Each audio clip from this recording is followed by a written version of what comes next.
Well, tell you what. Now, to balance the scale, I'd like to talk about some things that bring us together. Things that point out our similarities instead of our differences. Because that's all you ever hear about in this country is our differences. That's all the media and the politicians are ever talking about, the things that separate us, things that make us different from one another. That's the way the ruling class operates in any society. They try to divide the rest of the people. They keep the lower and the middle classes fighting with each other so that they, the rich, can run off with all the fucking money. Fairly simple thing, happens to work.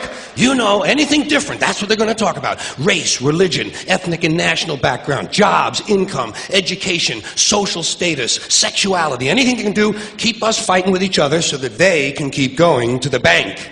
You know how I describe the economic and social classes in this country? The upper class keeps all of the money, pays none of the taxes.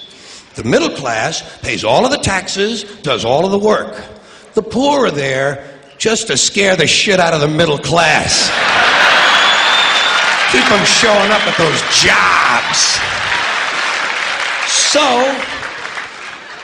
So stirring up the shit is something I like to do from time to time, but I also like to know that I can come back to these little things we have in common, little universal moments that we share separately, the things that make us the same. They're so small we hardly ever talk about them. Do you ever look at your watch and then you don't know what time it is? And you have to look again, and you still don't know the time. So you look a third time, and somebody says, "What time is it?" You say, "I don't know."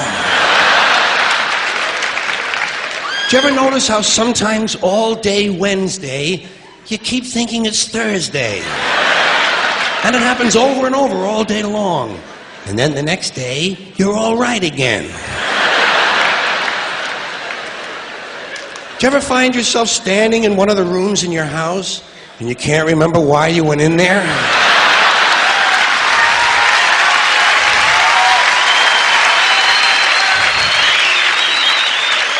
And two words float across your mind: Alzheimer's disease. You ever been talking to yourself and somebody comes in the room and you have to make believe you were singing? And you hope to God the other person really believes there's a song called "What Does She Think I Am? Some Kind of Putz"? Little experiences we've all had. You ever been sitting in a railroad train in a station and there's another train sitting right next to you and one of them starts to move and you can't tell which one it is?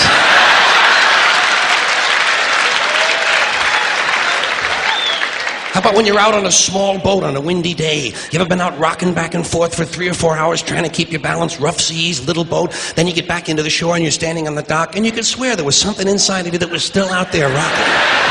Did you ever try to pick up a suitcase you thought was full, but it wasn't? And you go, "Doo?" And for just a split second, you feel really strong. How about when you're looking through a chain link fence? Did you ever notice if you're just the right distance from a chain link fence, sometimes it seems to go, "What is that? How do they do that?" Did you ever try to tell somebody they have a little bit of dirt on their face? You can never get them to rub the right spot, can you? Say, "You got a little bit of dirt right here." They always go, "Where? Here?" And you just want to slap the bastard.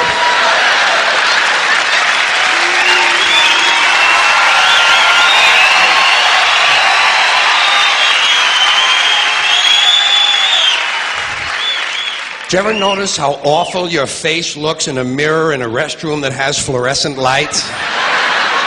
Every cut, scrape, scratch, scar, scab, bruise, boil, bump, pimple, zit, wart, welt, and abscess you've had since birth all seem to come back at the same time.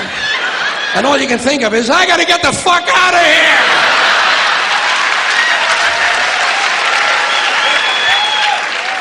Do you ever notice sometimes when you're walking with your arm around your date, one of you has to change the way you're walking?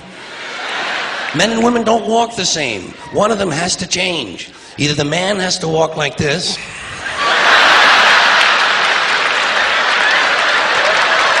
or the woman has to walk like this. "Joey, how are you?"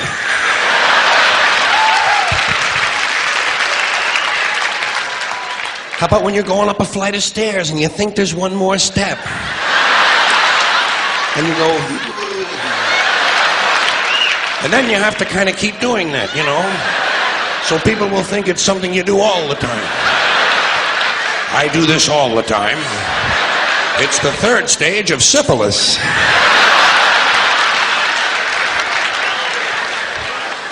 Same thing happens when you're going down the stairs.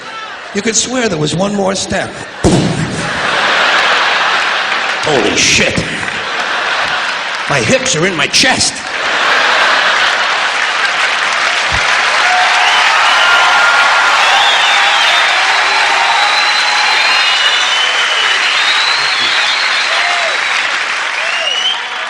When you drink grapefruit juice in the morning, do you go like this?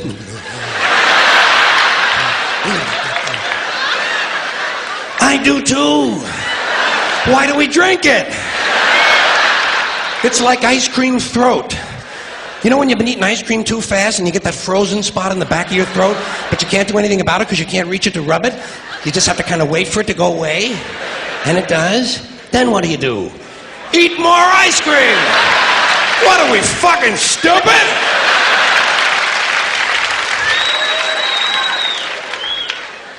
Did you ever fall asleep on a late afternoon and wake up after dark and you don't know what goddamn day it is?